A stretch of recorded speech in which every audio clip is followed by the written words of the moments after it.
All mine? All right.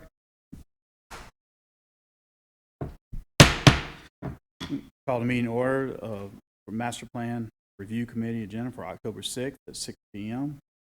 Mr. Bryan, would you mind leading us in prayer and a pledge, please?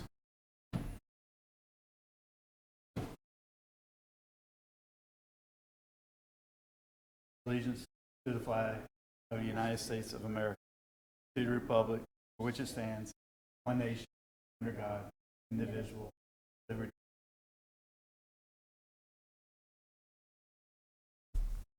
Start, would you mind doing the cross?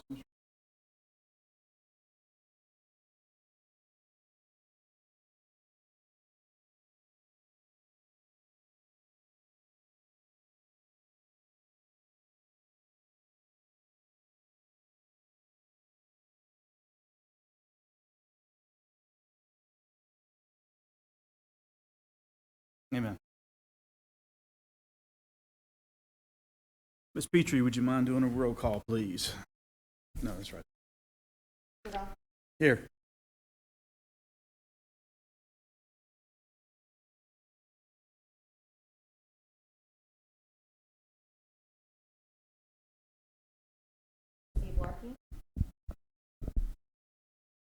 All right. We got a couple of things of meeting minutes we have to approve for tonight. One would be the July meeting minutes. Sorry guys, I'm tongue tied tonight. Do I have a motion for the July meeting? Second? I'll second. Call. Everyone in favor, say aye. Aye. Anyone opposed? That's All right, Mr. Clemens. Good evening. Abstains. all right. August meeting minutes. Do I have a? We didn't have August. That's right, we didn't. Yeah, we did have September though. Sorry, I'm going back and forth. Sorry about that, guys. I'm going back and forth real quick. September meeting minutes. Quorum, no quorum. That's right. I read both of them. My bad. All right. Number 6, old business. Do not have anything on topic. Is there anything we need to bring up we'd like to discuss at this time? Committee members?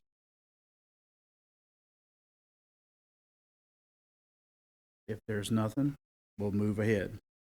Number 7, ongoing business. 7A, inclusion in the economic corridor, appeal from planning commission. I was going to rehash this. I'm trying to remember. Hold on, guys. I got little notes here, there, and yonder. Yeah, summarize if you got it handy in front of you. Ms. Petrie, please summarize that. Okay, so this was brought up around May or June. In June, we sent this to the Planning Commission, and what it was a recommendation from the master plan for the economic corridor for the comprehensive master plan, and it wanted to include but not limited to industrial parks, manufacturing, major warehouses, retail centers, training centers, mixed-use development, schools, and high-density living. And it went to the Planning Commission, but I think It was not passed. it was not, okay, so is this an appeal that I'm understanding? Yes, Oh, Mr. thank you. Bryan, please. At the Planning Commission, understand that we just recently passed new zoning and new land use maps, and we've been flooded with rezoning requests. Well, the very first meeting that we had one of these marathon sessions, it went, I think it was 5 hours. This was presented in that meeting, and there just wasn't the temperament at that point in time to really work on this at the planning and zoning meeting. Mhm. I wouldn't say that it was rejected by any means. It's just that we didn't have the time to really work on it at that moment. I wouldn't shelve it. No. And if you don't mind me adding, Mr. Bryan, from the meeting, when we discussed this, some of the takeaway was in that listing was to more prioritize those items instead of just having a general listing, to have it prioritized. We're putting the economic development higher on the list versus what the density aspect of it for residential from that meeting. So part of this that I'm going to suggest that we do, and I'm going to revamp it, and then we'll approach it to the planning once we revamp it, is to reprioritize that listing to put the economic development part ahead and not just have general listings that you can do this here. We want to do a priority of 1, 2, 3, 4, 5 scenario where we have the R4s and the high density residential use at the lower state than an economic development at the higher state. From a standpoint of planning and zoning meeting, it needs to be in smaller bites. I think we tried to get too big of a bite. There just wasn't time to get into it. I know Mr. Burns was a little frustrated, and I suggested that we table it at the time because we just didn't have enough hours that night. And it's a broad stroke for what based on the planning commission meeting that we were having that night, that they had, I wasn't there for the presentation. It is a big gulp, if you want to call it that, for what they're trying to do now, and especially with the new land use and the new updating and zoning. I really think I dare say to the first of the year, there's going to be a lot of marathon sessions, as Mr. Bryan said, of rezoning and different things happening until the first of the year, and we'll start seeing tailing off of that. At that point, I think it's a time we potentially bring this back to them, because it is, even though it is specific to the economic corridor, it is a big swath. It is a big gulp of legislation, if you want to call it that, to make that modification, to put that priority there. So I think at that time is when we need to bring it up. But I think in the meantime, we massage the letter, we'll make it more appetizing, if that makes sense. And then that way it's not only appetizing for the planning commission, but it's appetizing for the council, so to add into the master plan. We need to present it in manageable slices. Yeah. If you give them too big of a proposal right now, there just is an appetite to devour the whole thing. But and So- it'll be that way until we work through some of these legacy issues from the old maps to the new ones. Right. So if y'all are fine with it, I'll start massaging it, and I'll bring some additions to you guys as we proceed on to the first of the year. I do want So to do bring you up. suggest Just Mr. Murrow? putting the concept forward first and then filling the details in later? What you recommend? They've already heard the concept, but like he said, we didn't prioritize. We just kind of did a shotgun blast. We want this, Big pain. and this. Yeah. If we had done a better many job things. of identifying these are the major issues and the ones of lesser import, it would have been easier to pass. But as it was, it was kind of a shotgun. I think what we did was basically, lack of better terms, turn the faucet all the way on and not just turn on to a manageable situation where we could filter all that into it. We just put something together, which the intent was there to be proper. The intent was there, but I think it's just in a more manageable sense with the load that the planning has. They're getting hounded from different sides, and all of a sudden now we're going, we want to modify this and add this into it, that type of deal, just throws everything in a tizzy. I think like Mr. Bryan says, we get more specific with it, we prioritize it, be more descriptive about it, I guess is the best word to use. I think if we take time and restructure, we will get to that point. Something I probably ought to talk about at this point is the master plan update is going to be presented to planning and zoning tomorrow night right here. This is the major rewrite for the master plan. After the master plan, then we'll have the land use code, the proposed land use code right after that. And on the heels of that will be the master drainage plan. But this is something that we have been stuck behind now for almost a year. We don't want to grab too big of a bite because of this major rewrite to the master plan. It's coming out tomorrow night. I have copies if anybody wants. Yeah. But it's something that we got to digest and work within. We're working within the red book up to today, but as of tomorrow, we'll be working out of the new one. Right. What time would that be? 6 o'clock. I do want to add in that whenever we had gone over this initial letter, we did emphasize that this is not a restriction and not limiting to, but rather encouraging the economic growth. Because I don't want it to be read and thought of, this is the only thing that can be established in these areas. It's more of encouraging these specific things, but it's not limiting to. Well, the new master plan doesn't have an economic corridor in it. Yes. I did notice that just recently. They did away with the concept of an economic corridor. So if we bring it back, it's going to have a tremendous amount of changes in the way it's written. So, Mr. Bryan, if you don't mind, may I ask a question on this, because no one can convey to me exactly why the economic corridor was taken out of it. Has anybody ever conveyed to you why the economic corridor was taken about? Because that's basically another zoning overlay, if you want to call it that. It's basically what it is. Has anybody made comment to you why it was taken out? None. Because as on a facilities planning situation, that for investment into properties and bringing economic or industry here, part of that is a big industry is looking for an economic corridor area to build in, because they know there's, and they're using the term incentives, but they know that things are primed for that industry to come in there. You know, like we have rail, interstate, commerce, communications, and all that. And that's along that, I used to call it the dumbbell type of deal. Water and sewer as well. Right. And that gives us the opportunity to be able to chase different funding down the road if we have an economic corridor overlay. I expect that to be a bone of contention tomorrow. But I hope it's not too bad, but I personally didn't want to let go of the concept of the economic corridor. I like, Well, if you look we at, say, we tell industry, we prefer that you land in these areas. And it's good for you and it's good for us. We just kind of do a little bit of separation between residential areas and industrial areas. but it also gives them an area too, once they're doing their due diligence, that if you have an economic corridor, you have these check boxes, they're already checked off. That's the nice thing about it.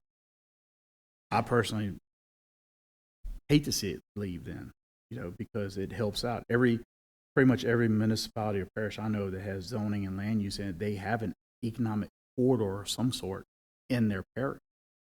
And it's an overlay, and it helps spurs those development, that industrial development, industry development, if you want to call it that, to bring in the commercial, bring in the tax, to bring in all that to that area. I don't think there's any motion or anything we need to have on this. This is discussion. Would anybody like to add or take away at this point before we move on? If not, we'll move on to 7B. I'm going to request it be tabled. Mr. Burns is not here. He had asked to sponsor that one, so he's not here, so I'm going to ask to have that tabled Definitely, or indefinitely. Okay. Yeah. killed it. We'll find out. Until he gets ready to bring it back up, we're going to table it. All right, 7C, updates on the progress of the Master Transportation Plan. So I've emailed y'all the initial basis of the transportation plan. I've supplied y'all tonight a copy of the initial transportation plan, what is kind of the outlook of what the parish is looking at. A lot of this information you have on here has to do with new corridors, improvement to roadways, and that matter for our transportation system. Most of y'all know that this is the kind of the basis that the transportation plan is working on, and we're probably going further down a conversation as Mr. Dugas is here to discuss more of the complete streets initial part of it. But this is going to be the basis of pretty much that we're using to help our infrastructure regarding roadways and transportation in the parish.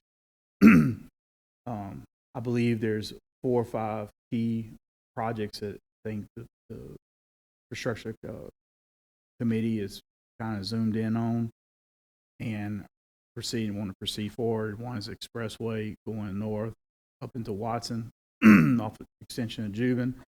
Another one's again the now I guess defunct economic corridor, which is the 449 extending down to the interstate and developing that economic corridor in that area.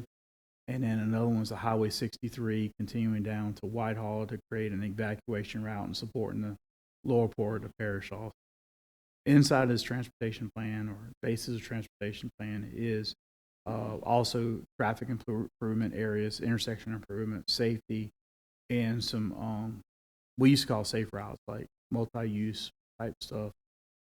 We can utilize around the Dillon Springs, Walker, Albany areas, Livingston areas, for those who are more dense, that type of deal. So this is kind of the basis of the plan. It's moving forward. Part of the bonding that's coming up is going to be, this is going to help, and the information that Mr. Dugas has put together is going to help mold this transportation plan and be used for the bonding that's coming up with the parish roadways.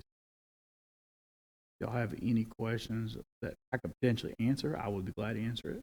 Can't, maybe Mr. Dugas can answer a few of them. Like I said, this is all general concept of what you're looking at.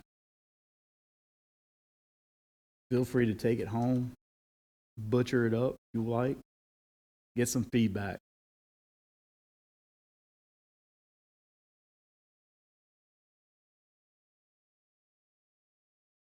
You want to talk about any of that, Robert?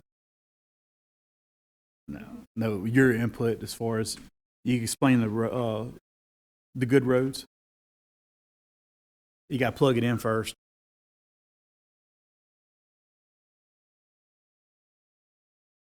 Yeah.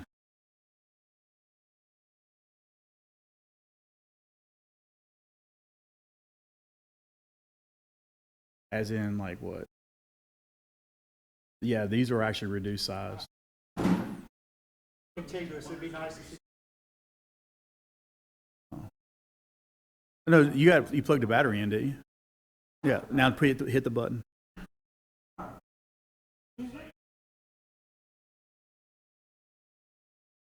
Yeah, if you want a large set.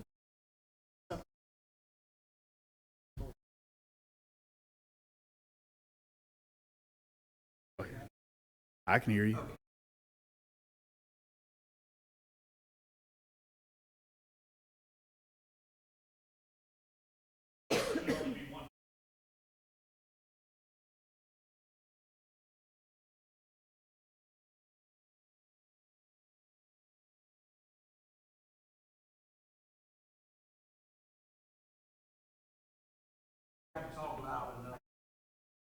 There you go. He's got you, Robert. Here, hold on. I got it. I can hear. I got it, guys.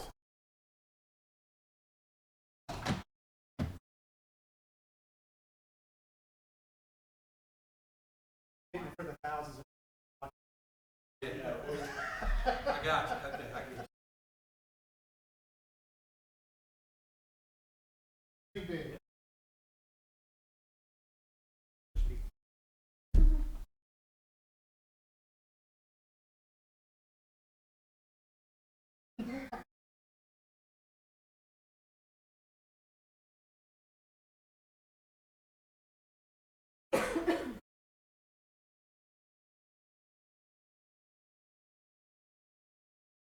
How about now? Oh my goodness. Technology. Well, like Mr. Rouse said, we've had a few meetings on the I guess we're calling this the draft. Yeah, the draft. We'll call it the draft master transportation plan. One of the things that I wanted to do when I came in, and I think we're on board with Mr. Ralph, Mr. Ricky Goff, we've all kind of had conversations, is traffic should move people. So, asphalt shouldn't be parked on. That's kind of my idea, So, so what we want to try to do is move the traffic. We have. I did a roundtable in the early 2000s at the state capitol with federal and state highway people, and when it kind of got to me, I told them, I said, everything y'all are talking about is great, but it's not going to do anything. And I had to go explain it to them. I said, in Livingston Parish, we still have the same 3 major intersections, roads to get to Baton Rouge. I don't care how big a capacity project you do, I don't care how much you expand the other roads leading to it, Magnolia Beach, 190 and the interstate are the only three ways to get from Livingston to Baton Rouge. And that's probably 80% of our traffic. So, you know, it fell on deaf ears. We're here now, so, you know, we just got to move forward. I think part of the thing with the plan that we have right now, it's, we found, I'll say Mr. Ralph kind of helped find, is we have some roads going from one state highway, a local road that dead ends, and you have from another state highway, a local road that dead ends. And when we get to looking at the maps, you're looking at 1,500 foot to connect two roads that now would connect two state highway. So those are the kind of things we're looking at now to try to move the traffic. Instead of somebody having to go 5 or 10 miles down the road to go around, maybe, you know, we can improve a local road or extend a local road and have that happen. There's a bunch of pots of money. Every one of them is going to say, the first question they're going to ask me is, what's your plan? If I don't have a plan, they're just going to say, okay, come back when you have one. So that's kind of our impetus to get this started. It's going to be a living document. It's always going to be changing. You know, so that's something we want to keep in mind. I've talked to Mr. Bryan and Mr. Ralph both about, I don't know if, I think they kind of mentioned to y'all about what they call complete streets. So complete streets is designed to be a resilient and intertwine everything. So that's for motorized, non-motorized, pedestrian, everybody. That's what a complete street system is. We are very unique in this parish that we have urban areas and we have very rural areas. So the one thing complete streets that I don't like about says you have to build it this way. And that just doesn't work in Livingston Parish, you know. So I think we have to look at what the state has adopted as complete streets. Other municipalities and parishes have adopted their portions. We have to do what works for Livingston. And I've told a couple of people about, you know, we've talked about, we can design it where in the urban area you do this, in the rural area you do this. And it gives us that flexibility if we keep it in mind what we're trying to do. So I really like it. I did talk to a couple of people that are very much more expert than I am about it. At CRPC, the Capital Region Planning Commission, and an engineer consultant that has been doing this for years. So I've talked to both of them. They are willing to come back and kind of give you a much more detailed into what complete streets can be. And basically, to give it's some streetscape, sidewalks, it's widths. One of the things that Mr. Ralph, I don't know if I've talked to him about, so we're actually have our parish engineers, we're working right now on something that's never been done, is we are classifying our local parish road. So the state uses a classification process of where they use a traffic count, what's the road used for. So basically most of our roads are what they consider local roads. We do have some collectors that they have as they're classified as. We're going to kind of keep that same classification, but the major boulevard going into a subdivision matters more to us than the side street. So we have to figure out a way to classify that main road differently, because again, it should be at a higher tier when we start doing, you know, some rehab work or something like that, you know, paving over the other dead end streets. So we're in the process of classifying all 3,500 roads in the parish. We just got through doing a pavement assessment for the first time in history. Livingston Parish, we have done a pavement assessment on every road in the parish. So we now know right now what condition all of the roads are in. So we'll use that to prioritize future road programs, that kind of thing. You know, so we're doing a lot of stuff on the transportation side but we're gonna have to use some technologies to kind of pull it all together. That's kind of where, we've talked to Mr. Ralph.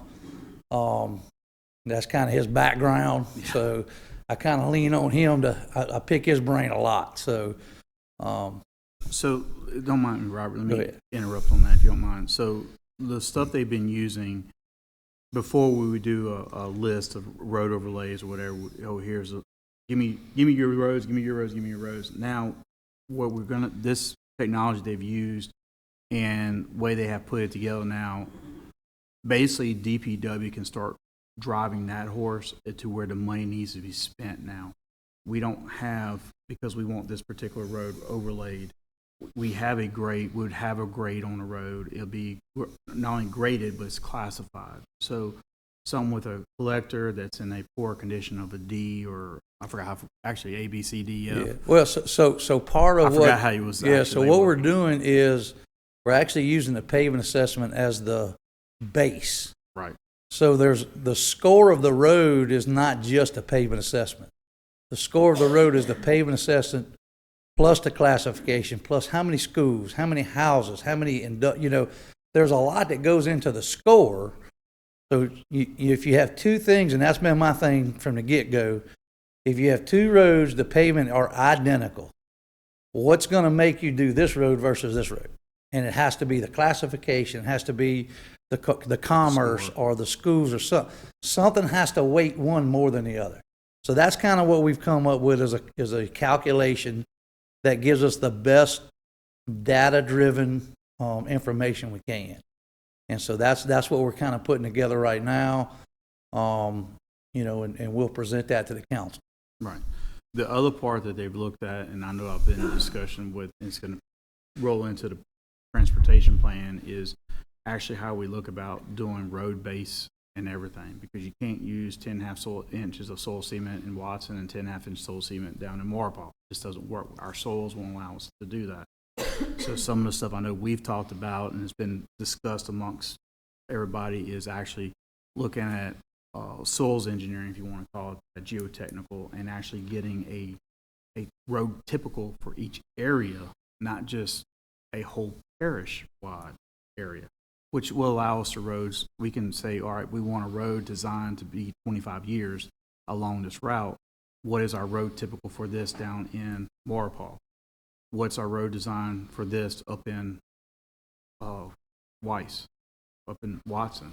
There are going to be two totally different type of things. If I may, this would go into the bid package whenever we have Oh, someone coming definitely, to definitely. rebuild So, roads. so again, that's kind of what, that would be the vision would be, there are actually 16 soil classifications in Livingston Parish. 16 separate soil classifications, was done back in the 50s, 60s.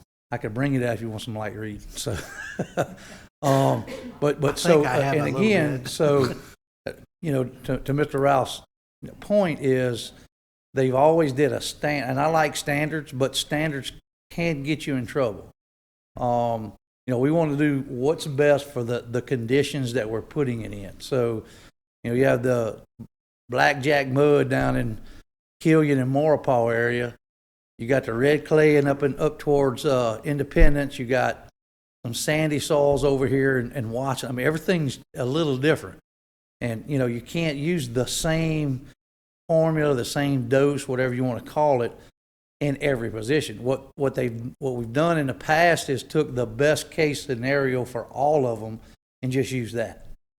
So, that's one of the things that I've really been looking at is, a lot of people don't realize that we are the farthest, how do I say this, the northernmost parish that is a coastal parish. Mm-hmm. So everything south of 42 in Livingston Parish is considered coastal. And so I just sent my guys out this morning, sun shining yesterday, and we had at least a dozen roads flooded because of the southeast wind. So we're trying to figure out what is the best thing, and for those roads, because as soon as they get saturated and people drive on them, they start damaging them. So what do? You can't elevate them out of the water all the time. So what is going to be our next step before we go spend the money to overlay those roads? Is there a better way? So that's kind of what we're in search of right now.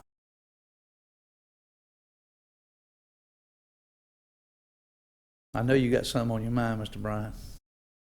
I can see it. As it so happened, Sunday afternoon, I took a tour of that Mhm. portion of the parish.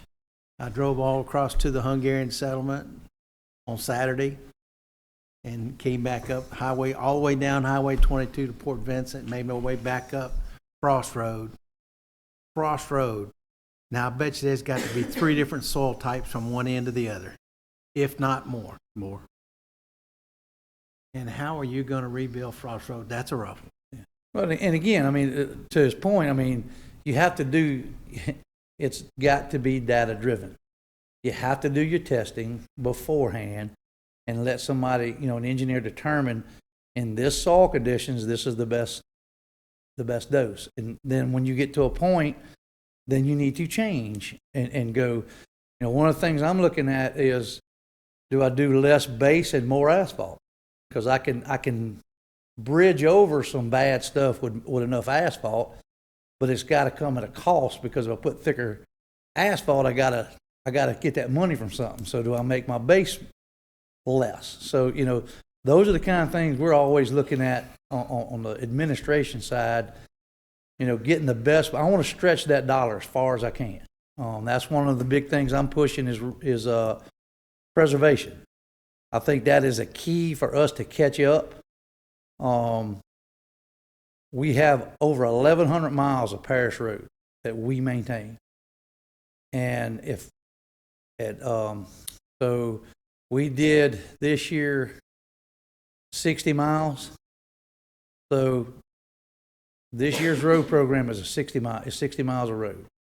So I'm not going to ever catch up with 60 miles a year at 1,100. You know what I'm saying? That's a 20-year So you're never cycle. going to get and we're taking in roads all the time as we take in more subdivisions. So, you know, we have to figure out a way to get. There are some preservation techniques out there now that we're looking at, that we're actually implementing some of them in this year's road program that will extend the life of those roads 5, 7, 10 years. Yep. You know, so we're trying the new techniques, we're trying some new technologies to figure out what is the most cost-effective way to build roads in Livingston Parish. And then once we determine that, then we're going to go back to the subdivision ordinance, and we're going to say, okay, Mr. Developer, in this area, we have found that this is the best way to do it. Here's how you got to build your subdivision. So that we don't have, because that's the other issue is, if the developer's building a road, I just seen him build a road like I would build a road, instead of, you know, some standard way they're doing a subdivision. So, because I'm ultimately going to be maintaining that road. Going into the geotech world of it, this should eventually roll into the subdivision aspect of it, because we'll ask the developer if they're going to do a collector road in, the boulevard entrance, and all this kind of main collector road in. We need to have that road at least last 15 to 20 years. The other roads can go back to a 10 to 15 year, and I'm just talking in general terms. Yeah. Because that's a mill plane overlay. Yeah. The collector's the one getting beat up all the time. It has the garbage trucks on it. It has all the other trucks on it, more than any other side street would. But it takes my thing is the entrance of a subdivision takes every vehicle. It takes every beating. Every vehicle goes through in and out if you got one entrance. And so we have to build a road at the beginning to cover the entire subdivision. So if you've got 1,000 lot development, build a road for 1,000 lots from the get-go. You may do it in 10 phases, but we have to have that road built at the beginning to handle 1,000 lots of traffic. Otherwise, the parish is going to be in there before the life expectancy of the road. Well, currently, right now, neighborhood developments do not differentiate between a road that has 2 houses on it versus the collector roads. No, you're exactly correct. The standard for a subdivision development is 8.5 inches of soil Yeah. cement with 1.5 inch lift of another 1.5 inch lift. if I'm not Yeah, mistaken. but the DOTD standard, we use the standard roads and bridges purple book from the state. And it's based off of the design of the road is based off of the ADT, the average daily traffic.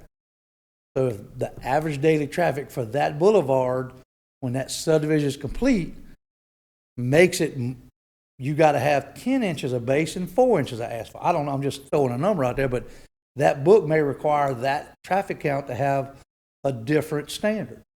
And so that's what we're trying to get to. I mean, the state's been building roads way longer than me. So I'd just soon lean on them and, Well, let me Use their throw a book. scenario at you. Take, for instance, Whispering Springs neighborhood. okay? Now, that's 5 filings, I believe. They on their fifth right They're now. on the 5th filing right now, and there's a 6th plan. Mhm. But the main boulevard, which everything goes out Was the built in front, 2009, because I inspected it before I left. yeah, there was no concept there would No. be that many filings. Well, again, I mean, that's what I'm saying is, so, you know, in other areas, they require, and I think they do it now, they required you, the concept drawing of the entire development at the beginning. And then how you're gonna break it up in your phases. Am I correct? Like when they go to planning? Yes. So that was something that was missing in the past, is they would just come in and say, hey, we're only doing 100 lot. You know what I'm saying? And so that got approved, and it's like, oh, well, you know, we owned 100 acres, so we're just gonna go ahead and do this. And so I think at some point in the last 10 years, you know, that got fixed and said, okay, you show me your whole 100 acres, what's your traffic flow, you know, what's your traffic count gonna be? One of the things that we just did, the Capital Region Planning Commission is doing an RFQ for traffic counts in the Capital Region area. And they sent a link to all the parishes and municipalities, said, hey, where you think, if you need a traffic count, you know, put it on the map and we'll see what we can do. Well, I put 115 different locations on mine. So, you know, I want to know where the traffic's going. So the guy actually called me and said, are you done? I said, well, if you give me another week, I'll add some more, you know, I mean. Yeah. So, you know, I'm a data guy. I want to know what's happening. And I think that's something that, you know, I try to push to the councilmen on these traffic counts, on these drainage, you know, drainage designs for these subdivisions. We can't waive those. There's a reason we need those. Even on a 25 lot development. You know, it has to, you know, there's no other way for us to know what kind of traffic is traveling up and down the roads. I've got 1,700 lots in development on Brown Road right now. So I don't know that anybody ever, it's 6 different subdivisions, 1,700 lots. Well, believe some of that's Brown gonna Road change. can't handle 7 more lots. I believe that's going to change. You know, we talked before you came up to the front about the caseload that planning and zoning has right now. Is there any way that we could break this Complete Streets initiative into bite-sized pieces that we You- could deliver? You can. I mean, we're going through the drainage master plan right now, on our design manual, a section at a time. So we meet every other week, conference call, everybody goes, we go through one section at a time.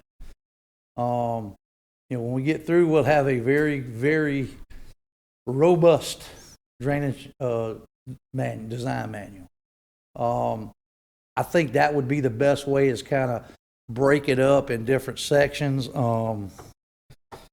You could potentially break it up into. Yeah, you could break it up in all utilizing kinds of your, stuff. your classifications, your arterial, Yeah, your so just collector and all that, something, and yeah. send it in like that. And I just brought a little bit, like, this is some information from, DOTD. So basically, you know, they have a sheet for each type of road. We're talking about collector, whatever, and it tells you in there what size lane is required, what size right-of-way is required, is a sidewalk required. So you do it by the classification of the road.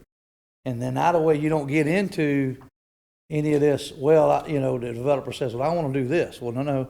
If you're classifying it as your collector road, you have to build it 80-foot wide right-of-way with 23-foot lanes with sidewalks on it.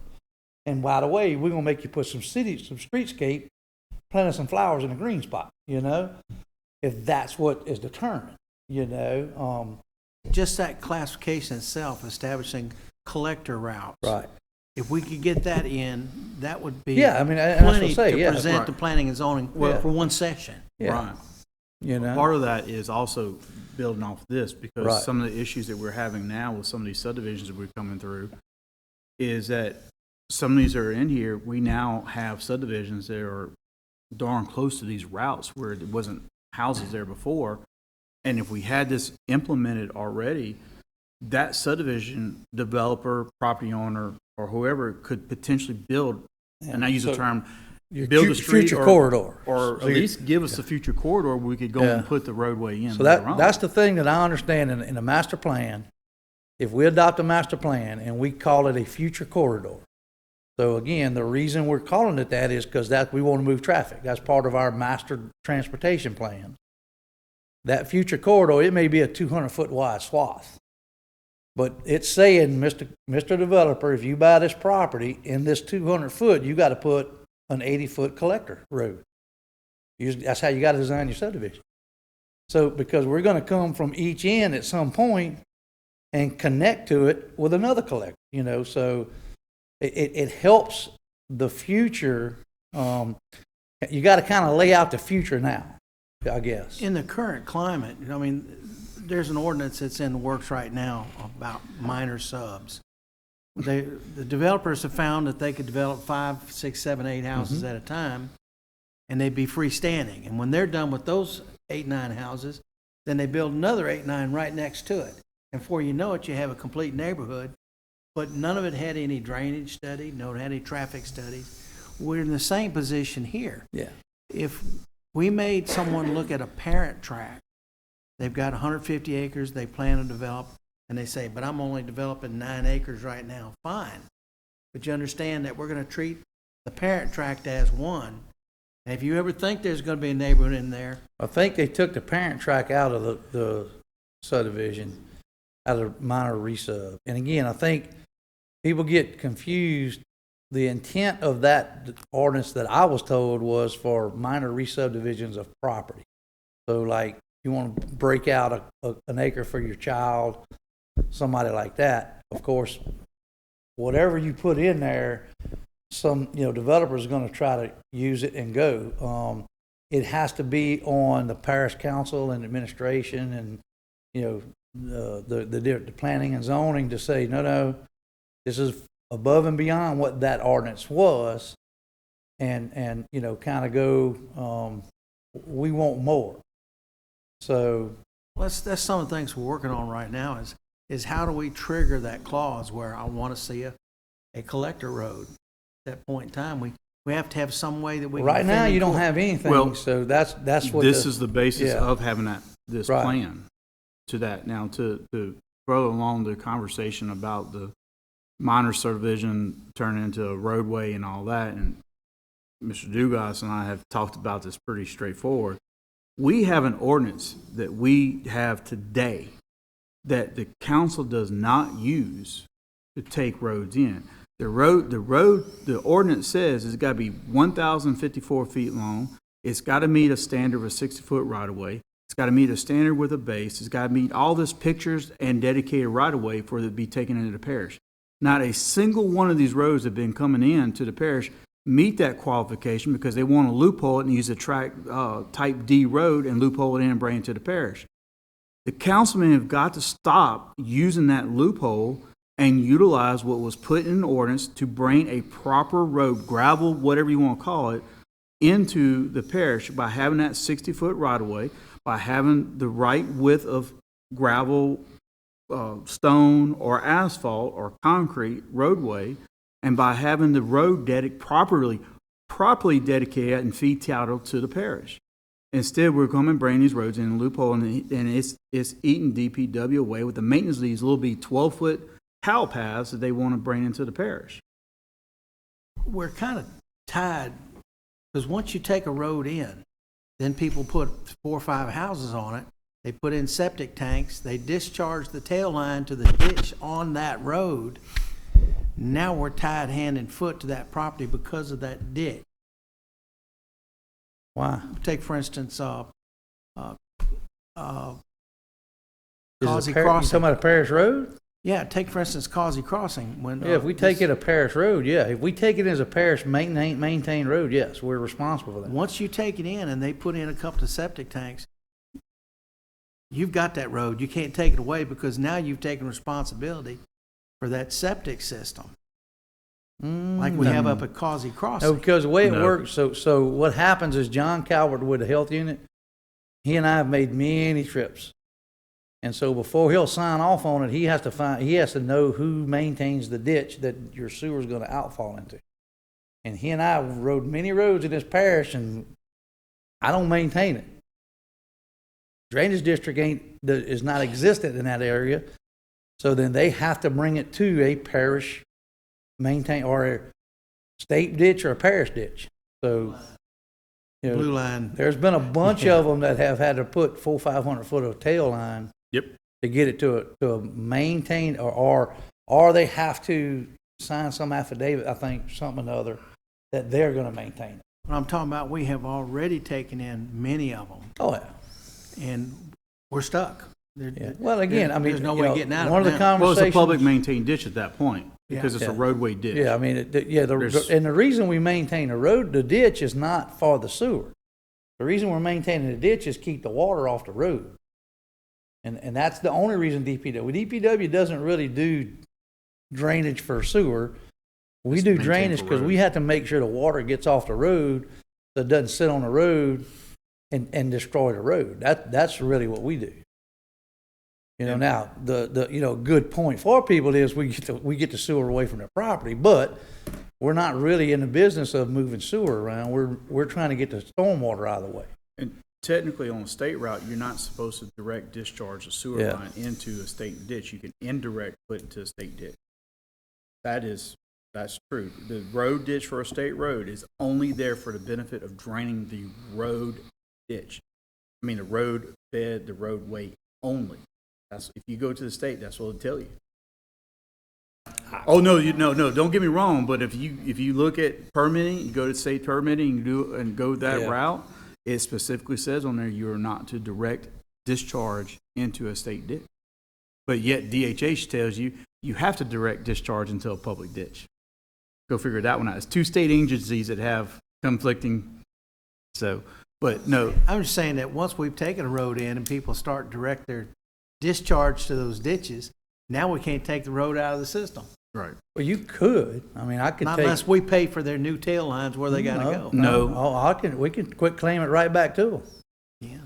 You In fact, we can, got one of the councilmen last couple of meetings, was on the agenda to give a section back, give a section of road back to somebody.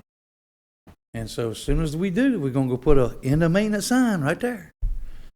That's as far as we're going. anytime you revocate a piece of, a roadway in the state of Louisiana, once you revocate it, if there's any type of discharge, drainage, or utility on that roadway, in that road right of way,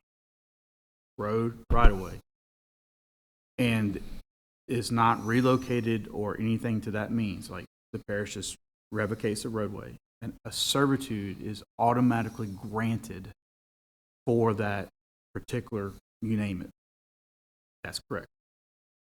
Now, at that point, it's not a publicly maintained service. So like a power line goes back, power is a power service. Communication line would go AT&T or Cox, whatever it is. A drainage or sewer discharge thing becomes a private servitude for discharging of drainage and sewers effluency. That's why I keep them around. Ollie. I'd like to. Okay. Yeah. If y'all can.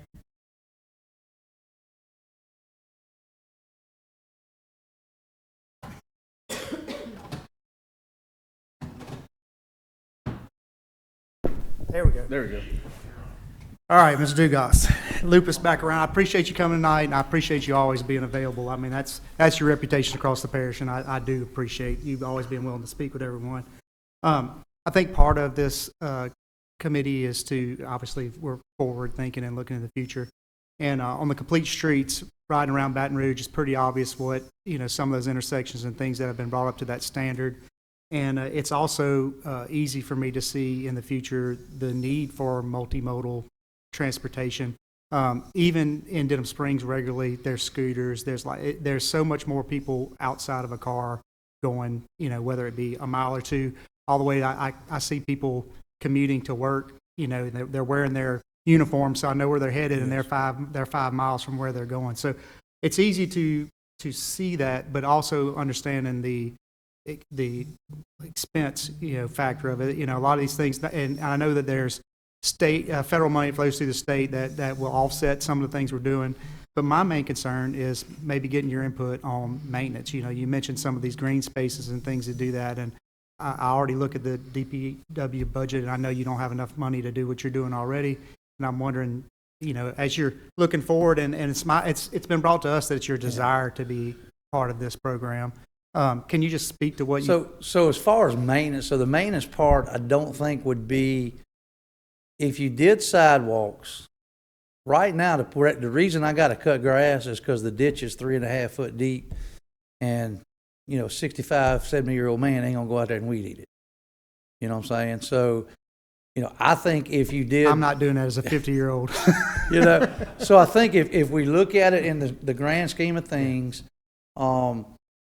most of those locations in the urban area that I'm talking about would be subsurface, which most subdivisions are. And so you don't have a ditch. So you pipe the drainage, you put your green space with your sidewalk, and the people are going to maintain that area when they maintain their yard. But some of these I'm seeing in Baton Rouge and imagining that coming here, you know, you've got 1/10 of an acre on either side Yeah. of the intersection that's got 45 crepe myrtles planted on it now. Right. And certainly that's going to be more maintenance than running over Yeah, with but the tractor. but that probably would not be in the right of way. That would Okay. be, you know, because you're only going to. I'm not going to allow a bunch of stuff in my right of way. I would say Walker has a very good landscape plan within their development code.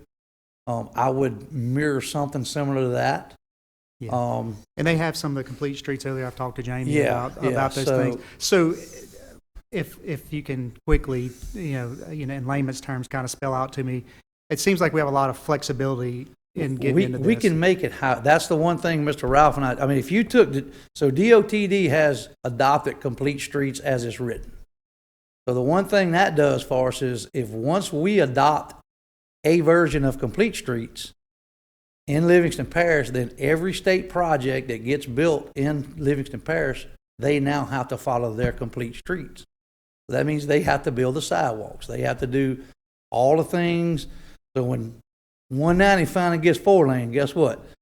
It's in, complete streets. They're going to have to meet those requirements, whether it be pedestrian sidewalks, mixed-use sidewalks, whatever, bike lane with pedestrian sidewalk, or what they call mixed-use sidewalk. And the difference is a few feet. So Right. a pedestrian sidewalk's 5 foot, mixed-use is 8 foot or bigger. So, that's kind of the difference there. But again, it kind of unlocks some monies for us, different pots of money once we're in that kind of mode because everything is more about, there was a bunch of the green initiatives that were being pushed. Some of that funding is going away, but there's still some out there. I just had a meeting last week about, they had some carbon reduction money that the Fed sent down to the state into the MPO, and what do we do with it? So we're looking at some transit, some mass transit stuff, using some of that up that way. I would love to see a light rail system between Hammond and Baton Rouge. Well, guess who's the biggest landowner between Hammond and Baton Rouge? Livingston Parish. So, if to me, the complete streets is about connecting everybody. And that means not just the people in Livingston, but the people outside of Livingston want to come to Livingston. Because there's a lot of people in Baton Rouge that I know that would like to come out here, but they don't have a vehicle. They can't ride their bike over the bridge, or whatever. So, that's kind of what I'm looking at. And look, it won't be done in my lifetime. I understand that. But if you never get something started, you're never going to finish it. Mr. Clemens and Mr. Burgess, y'all can probably speak to this, but so what's the potential with servitudes and things like this? Whenever we get a mandate that a road has to do this, I'm quite certain we have roadways, parish roadways, state roadways that are not going to have enough property there, but yet the requirement's going to be that we put that 8-foot sidewalk in. You go first, Brian. This body made that recommendation a year ago in March, that we widen all of the servitudes on state highways. And we literally had a riot on the floor here. Literally. There's a lot of people that have smaller lots that they bought for development, half acre, some quarter of an acre. And if they're on a state road and you give them a 60, 74-foot servitude at the front, all of a sudden they've got nothing. And they get disenfranchised. And although we had good intentions, didn't really think it through well enough. But if you put it in the master plan for the future, that So- we want to set these setbacks, and every time it becomes available. So you just said the magic word, and you gotta think this away. It's not a servitude. You can't think of it as a servitude. You have to think of it as a setback. So servitude, people think you're taking their property. A setback just says you can't build within that setback. So we already have a 25-foot setback from the front property line. So, one of the things I recommended to Ricky and the infrastructure committee is they could do tomorrow is give me 30 foot from the center line of any parish maintained road both ways. 30 foot from right away. Setback. 30-foot setback, center line of road both ways. I can't do anything with it, but at least it doesn't allow them to build within it. We tried to do that a year and a half Yeah. ago, and we Yeah. had significant public pushback. I believe I remember that, and some of the cases were legitimate, right? I mean, I can see how you Oh, can yeah, they were easily see. legitimate. So, You bought something that's, long, has a lot of road frontage Right. that's deep, that you want to put a strip mall on, and you So- effectively take that property from them that was intended and bought for that use, and it got changed on them after the purchase. to further that along, that discussion a little bit longer, just like Mr. Dugas was saying, clarification is actually to have a setback, not a servitude. Servitude just implies that you can go over the top of it, still owned by the property owner. Mm-hmm. The idea would be any road widening or anything would be done would be to that setback that did not allow to buy serious improvements to that parcel. Okay, because when you want to do road widening, you want to take fee title on the road widening. All right, so in an instance of the setback instances, the 30-foot, Robert says from the center line of road, I say from the right-of-way. There's a that's a huge difference. And from the right-of-way, this will allow for structures to be built 30 feet away from that right-of-way. So if we take 15 feet or 20 feet, you still have a buffer to that house or whatever. Now, the way to implement this, is my personal opinion, is anything that's there now, currently, you really can't do nothing about it at this point, okay? It's grandfathered in. But we put a clause in there that says if that property's ever revitalized, or if it's ever redone something, or you divide it, or whatever, we have these setbacks now that has to go in place. Baton Rouge did this years ago. There's actually a 125-foot setback from College Drive down from the interstate going south to Parkers Road. Now they're about to redo all College Drive. Well, guess what? You look what they got to take. They're just buying parking lot. That's all they're buying. Right. Okay, they're buying parking lot. That's the intent. If we put something together that says it's a setback of the 30 feet from the right of way, that'll allow us some buffer room to still have people, if they're still in a residential sense, to have that front yard. If we have to take 15 feet's a good bit of property. Unless there's a major realignment of something, 15 feet's a good bit of property. So when it comes to regards to, what we're talking about here, when we're talking about the complete streets, and let's use the example of we're going to put sidewalks on the side of Florida Boulevard because it's being done. And, right now, I'm going to guess there probably isn't enough property No, there. it's to do 80-foot that. right of way. Once you get outside where Denham tapers down, it's 80-foot right of way down through there going through Walker. So if you end up with that type of situation, are now we escalating the cost of the project such that, like, if CRPC was working with us, we're going to do it, now we've blown the project and we can't do it? So I don't think sidewalks would blow your budget. If it's go, Our problem, and you know what it is, it's Yeah. like the utilities are all going to be like, well, the utilities can be under the sidewalk. right. Right. But So- I'm talking about existing what's there, because Yeah. they're Okay. not nice and neat right now. So, Where they're so at. for clarification purposes, for us talking this, from state routes to our public road, okay? The way something like that works, and we'll just talk about 190. That's the most congested area, most widely used area. Let's talk about that, okay? Right now, 190 is an open ditch, okay? You could go in there and build it inside of that corridor, but you would have to close ditch that whole corridor. Now, to build a closed ditch system costs, I dare say, twice as much as an open ditch system, okay? You want to add sidewalks, that is just a drop in the bucket, okay? When you get into a state route, and in a state route, they decide to widen the road, they decide to do takings. That's what we call takings and such. Any utility that is inside of that right of way, when they sign that permit, they understand that one day they have to relocate that utility at their cost. Okay? If the state takes the right of way, and there's a telephone line that has a servitude agreement that says we have 5 foot behind the public right of way that we have gotten private servitude for, then at that point the state has to reimburse that person. Now, at any time that line slides in and slides out, whatever pieces slide in, they are required to pay for their own relocation. Okay? So utilities is a lot of hangups with new roads, and it gets that involved with relocation. Now, as far as, and Robert, please correct me if I'm wrong on this, please. As far as what we have as a parish-wide goes, we do not have a permitting system that states that when you put a power line or whatever in, we don't have that agreement with that utility. That utility knows there's a right of way there, and they go put a line in. Now, I think with Homeland Security, I think they notify them. We have an ordinance. Now that they I have an ordinance. You do have an ordinance? Yeah, there's an ordinance that if you're in parish right of way and we widen that road, Right. then you got to move it.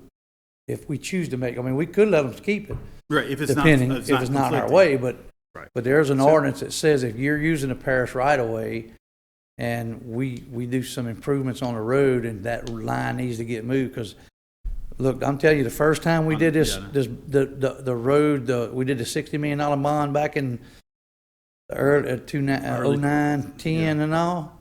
I can't tell you how many water lines Robert relayed on top of the ground that we just chomped up when we started milling.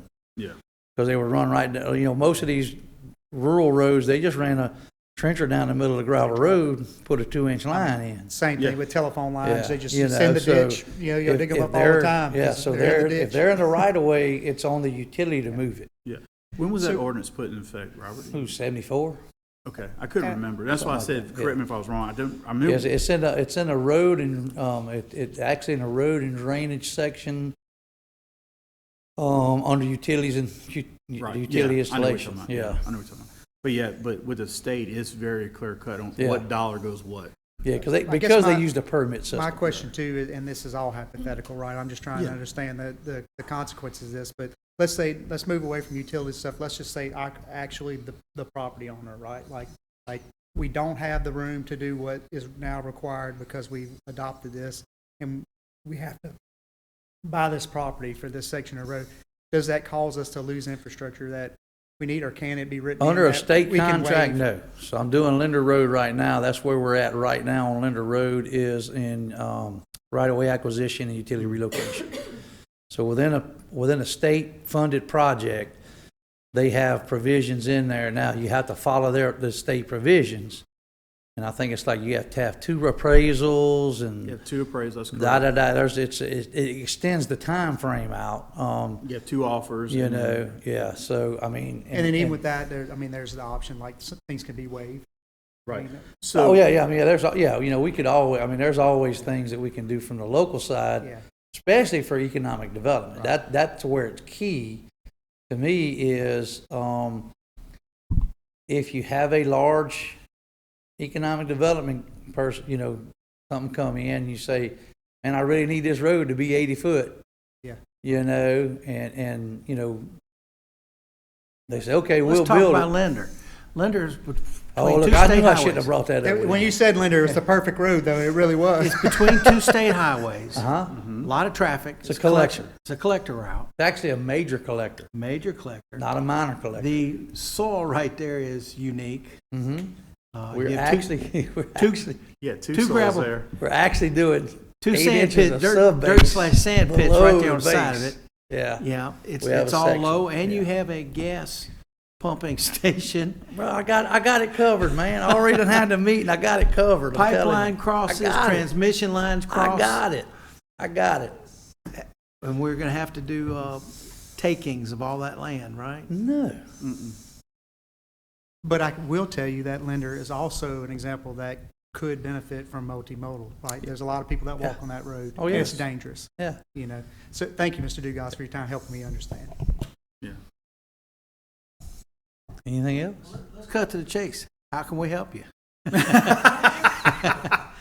Bruh, how much money you got? I think the discussion and the dialogue is, my biggest problem is educating people. Just, I've been doing this almost 40 years. And, I by no means know it all, but I tell them all the time, if I don't know, I know who knows. And so, I think just educating the public, educating the councilman, educating you guys. And look, if y'all say, man, this is dumb, we don't want to do it, you ain't hurting my feelings none. It's just a few printed pages I got. But, I had a good friend of mine sat down with me about a month into the job. And we talked for a long time. At the end of the day, he said, tell me why you took this job, And I said, well, I felt like I could make a difference, and I wanted to help my community get better. So I think that should be all of our goal, in public service is how can we make the people in Livingston Parish's life better? And I think this is a good one. I talked to a guy the other day when I said complete streets, he liked to hug me and kiss me.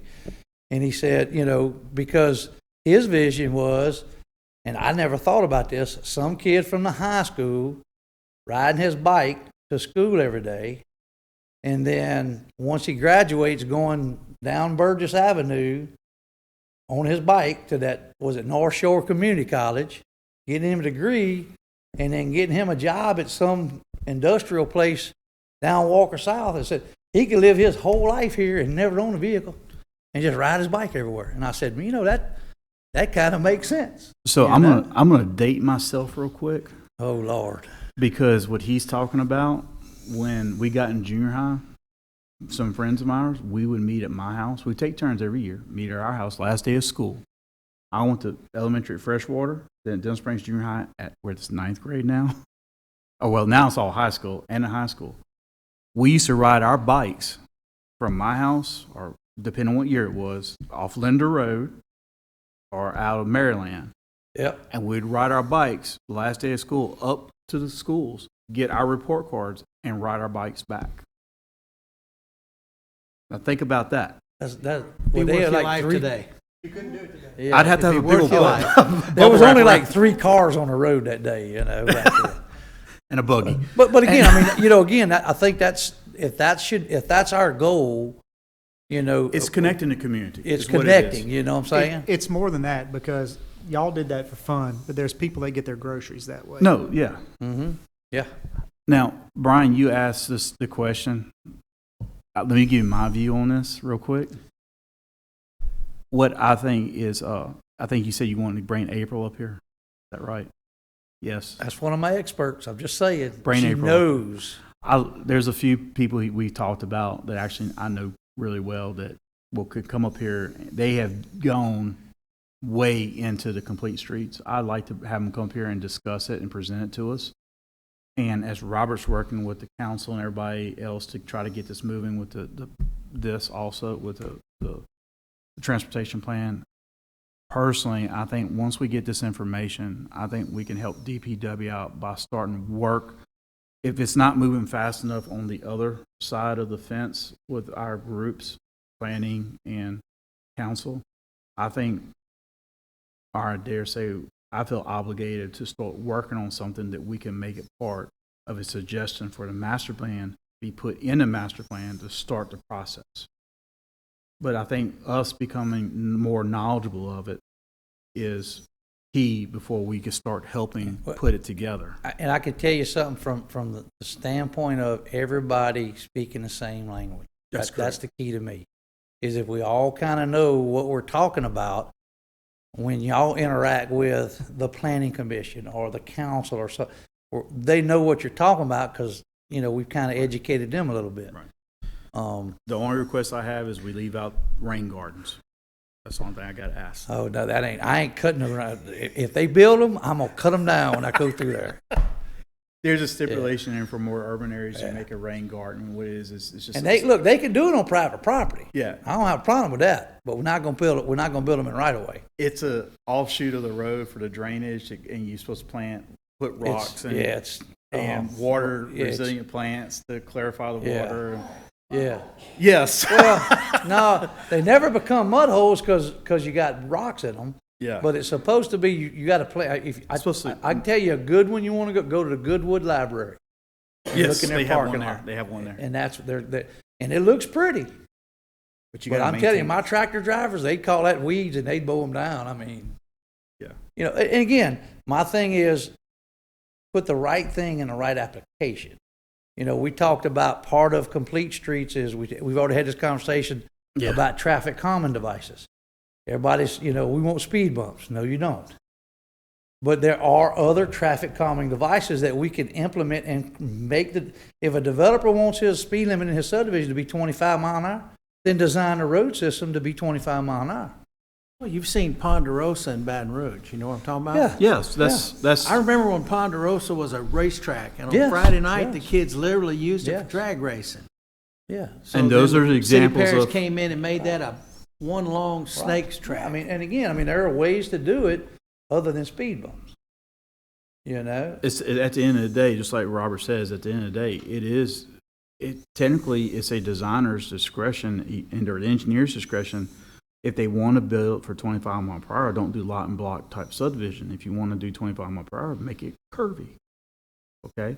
Make it curvy for number one. What happens is your line of sight goes away because your houses are not at the same offset from the road. Even though you're putting 30-foot offset, look at how a house is built around a curve.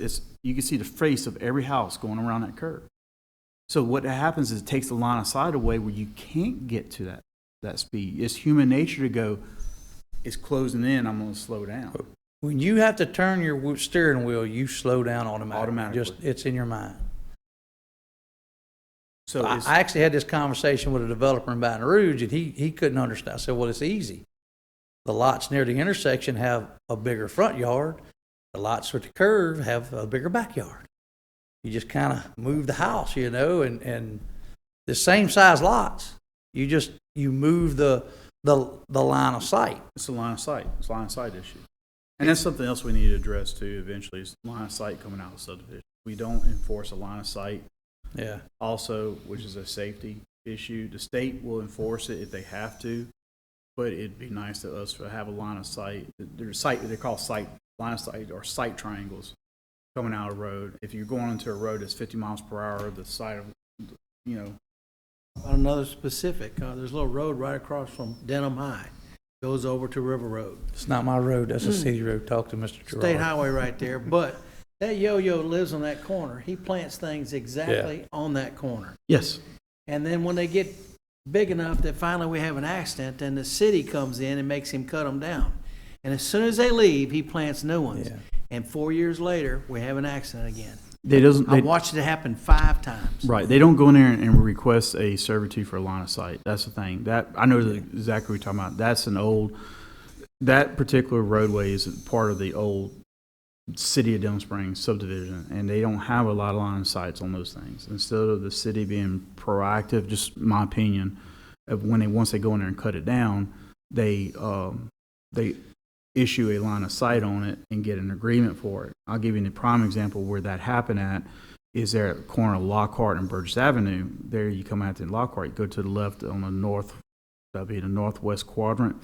Used to be a big, huge line, you know what I'm talking about, big, huge line of ligustrums, 10 feet tall.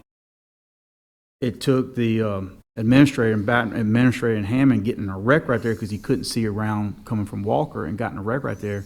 Guess what happened to those ligustrums? They went away, and a line of sight was given to that Now corner. it's all line of sight's almost a Denham now. Do what? I mean, it's almost a Denham now. Yeah. And So, but I mean, that's the things we need to look at also, I believe, as a group. If it's not addressed, I think this is stuff we address with the transportation master plan and potential to our master plan, the whole thing is part of the transportation of the master plan is And again, these I mean, safety improvements. y'all are into it more than I am, but like You know, I know the part of the planning and zoning was the densities and all. I think that's some of the stuff y'all get into. Like, what I'm looking at when I do some of these ADT counts, especially in the very dense areas, is the biggest problem we have when we do have an accident. I mean, you know what happens when the interstate has an accident on it. Now, everybody goes to 190. So one of the things that I never have understood is why we don't do connectivity between subdivisions. The ordinance is there for it, but we don't force the connectivity. So there's actually a subdivision in Watson, and I have timed it. And it's 300 foot from the road of this subdivision to the cul-de-sac and the road on the other subdivision. And it will take you 15 minutes to get from here 300 foot over there. Because you got to go all the way out of this subdivision, hit a road and come all the way around and come in, you know, so there's no connectivity. So emergency response, let's say a patrol officer is on one of these subdivisions, he gets a call. There's no way for him to quickly access that other subdivision. He could be 500 foot down the road, you know, so, huh? Yeah, that's probably it. Eastern I don't know, it's two cul-de-sacs Well, back to back. There's a whole bunch there that's situated. You talked Yeah. about Brown Road, Joe May, the new ones that are there, not connected. And some of those, if you flash back to 2016, Yeah. they could get out to their feeder street, but they were stuck there Right. where they could have had access And the again, other way. if we're thinking about the long-range plan, we're building more subdivision. The more subdivisions you build, the more dead ends you got. You know what I'm saying? I mean, there has to be some connectivity with these things. And, you know, that would definitely help. And You some know? of those connectivities that he's talking about is actually in this plan Yeah. that we have here. I thought you was going to make the one we've been talking about in Denham, but but there's It's super instances- encouraging that even with the complete streets, that it can be designed to fit the needs of the parish as opposed to being forced to. Yeah, because I would never adopt what the state did. That doesn't fit us. It may fit parts of us, but you know, again, I mean, you think about in the rural part of the parish, they ain't really riding bikes and walking. They on tractors going down the road. It's you more know? than that, because you're going to have to, the elected officials are going to have to explain why so much money is being spent on something that is 40 years from being used. Yeah. Oh, definitely. Yeah. But once you start connecting them, once you start building the roads and making them, you know, it may be one subdivision right now that has sidewalk. But then when the parish comes in and we overlay that road and say, okay, well, let's connect. Jubin Park is a prime example. They have all those subdivisions around the schools but if you live on the other side of Jubin Road from the school, you got to get out on the road to walk to school. So I don't know what it would take when we go to do that Brown Road there, but we're going to look at what can we do to improve the pedestrian bicycle route in that area. You know, and it may be a different pot of money I got to go get to pay specifically for that and kind of connect all that monies together when we put a project together. But, you know, it may not come out of the road part of that project. It may be the carbon reduction, or they got the Safe Routes to Everywhere grant, and they got all kind of money out there. But if I don't have a plan and say this is what we do in Livingston Parish, then they're just going to say, well, come back when you get a plan. That's kind of key to us. And that also goes to the classifications of the roads, and Yeah. it goes a lot deeper than just on the surface. That's why they've been pushing to get the classifications and all this put together, and that's why we need transportation.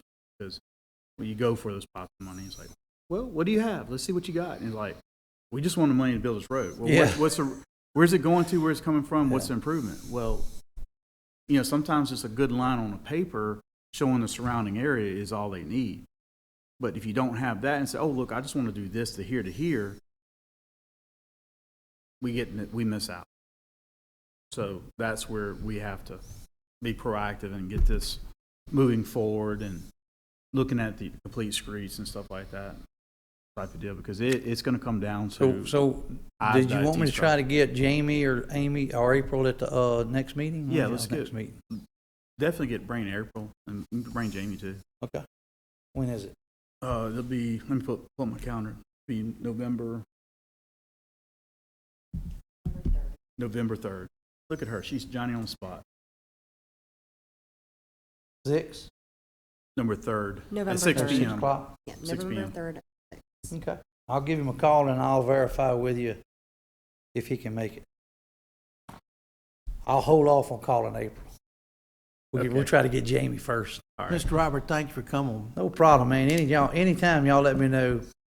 You're lucky you sent me that text, because I had forgot all about it. Hey, I was sitting in my office typing away, and I said, "What was that?" And oh God, I gotta go. You're gonna call me Thursday to remind me of it, so. Yeah. But, no, I think this is something that, as a board, we need to put our support behind and start looking at, to put something together. This will help facilitate with the transportation plan, but also facilitate what Mr. Roberts trying to do with DPW and moving our transportation network together. I think this will be a good step for us to look in, a good section of the master plan. Yeah, so I've got some literature after the meeting if y'all want to come and look at what I've kind of pulled together from the state and some other agencies, so we can get after it. All right. Anything else? No, I'm good. Mr. Robert, thank you. I'm just glad I got to talk with Mr. Bryan here, you know. Thank y'all, appreciate it. Thank you so much. All right, let's move to item number 9, and we'll get them down the road. Open comments, future discussions. Does anybody have any particular topics we need to look at in the future? We can start gathering some information together and present it to the committee in the future. Y'all do, after tomorrow night. As you do, just let us know, and we'll make sure we get them on point here. One of the future discussions I want to bring up to the board here is, I think we need to start looking at sewer, for parish-wide sewer, and start looking at something that needs to be addressed inside of the master plan. Outside of, we need to look at a master plan or a parish-wide sewer. I really think that's something we need as a group to start massaging that and adding to the master plan. Eventually, what's happened to East Baton Rouge Parish will happen here, where they're sanctioned because of discharge throughout the parish into the Pontchartrain Basin and all that. I think we need to get ahead of the bubble on that personally. And just like to the point Mr. Bryan brought up earlier, there's still a great big deal of area of Livingston Parish is on MODAD unit, and that plays into your discharge. There's going to potentially come a time where we won't be able to get permits for even a minor resub for a 1 acre tract for somebody's kid to move on because of too much discharge. So we need to look at potentially looking at a section in the master plan about potentially addressing this, not so much making a sewer master plan, but putting some parameters together, type of deal for the future, a roadmap to the future of direction that the parish may want to go in on how we want to do a master sewer plan. Just have that for proof of thought. If the master plan is approved tomorrow and accepted, adopted, what's the process for making a change? Is it strictly council? No. Anything, I was going to give a short version, but go ahead, State Mr. law is Bryan. very specific. The master plan is written and maintained by the Planning and Zoning Commission, and in the case of our parish, it is ratified by the council. So everything is supposed to go through planning and zoning, and the council puts the final stamp on it. Once the council puts a stamp on it, it's technically a approved ordinance, because I'm going to use that in quotations.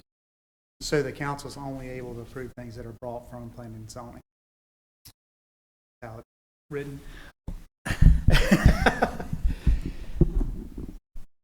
In the present case, what we decided to do, and this was a meeting that we had a year ago in June, we decided that all of the associated parish entities would work in parallel. So everybody worked on the same thing at the same time. So you can't say this one or that one is the one that's enacting what's going on right now, because we're all operating perfectly in parallel. Every entity has a meeting, and we consolidate at the end. When it's said and done with, the council has to ratify it. Hmm. But according to state law, it's supposed to be originated with planning and zoning. So who can bring it before the council? Only Planning and zoning should bring it. That's why we take our recommendations, go to planning and zoning. Thank you. How everything was initially set up is, for this parish, is if anything goes for the master plan, any revisions, additions, or anything to that effect, what usually happens, if the council wants to originate it and make it up, way it was originally set up was anything that was put together was originally supposed to come to this committee first to hear out for full public display. Based on that, any massaging, because we were supposed to be kind of the catch-all, that's what this committee was supposed to be, because it's a review committee. And then once that is done, then we suggest move to the planning. Now, they can go straight to planning if they want to, but if you want to really follow the note, then it goes to planning. It's heard in planning. It's public notification, 30 days, the whole 9 yards. It's heard, it's recommended, and at that time, if the planning so blesses it, and it's blessed and moves forward, it then goes back to the council. If it's originated in council, it goes to council, and at that time, council ratifies it and makes it part of the ordinance. That's a tradition. But like Mr. Bryan said, it all comes from planning in a short version of it. If you want to look it up, it's a revised statute 33, section 101 through 111.